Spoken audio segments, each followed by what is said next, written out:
Let's talk about understanding target markets in the music business. You're gonna love this.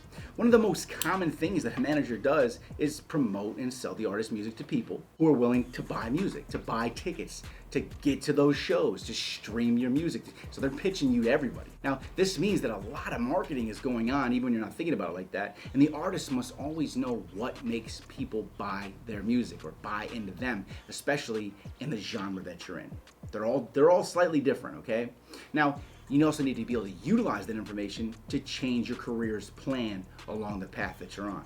You also need to be on the lookout for ways to expand your fan base by changing who you're trying to reach as your brand grows and evolves. You're not always gonna have the same kind of fan. Just for you, in case you didn't know, in the description below, I have over 150 courses. I do one-on-one live calls and build blueprints and strategies out for artists like you who may need it. And I also do music promotion. But on top of that, you wanna get some free downloads from Smart Rapper? All you gotta do, click the link in the description. Keep hustling. I'll see you at the top.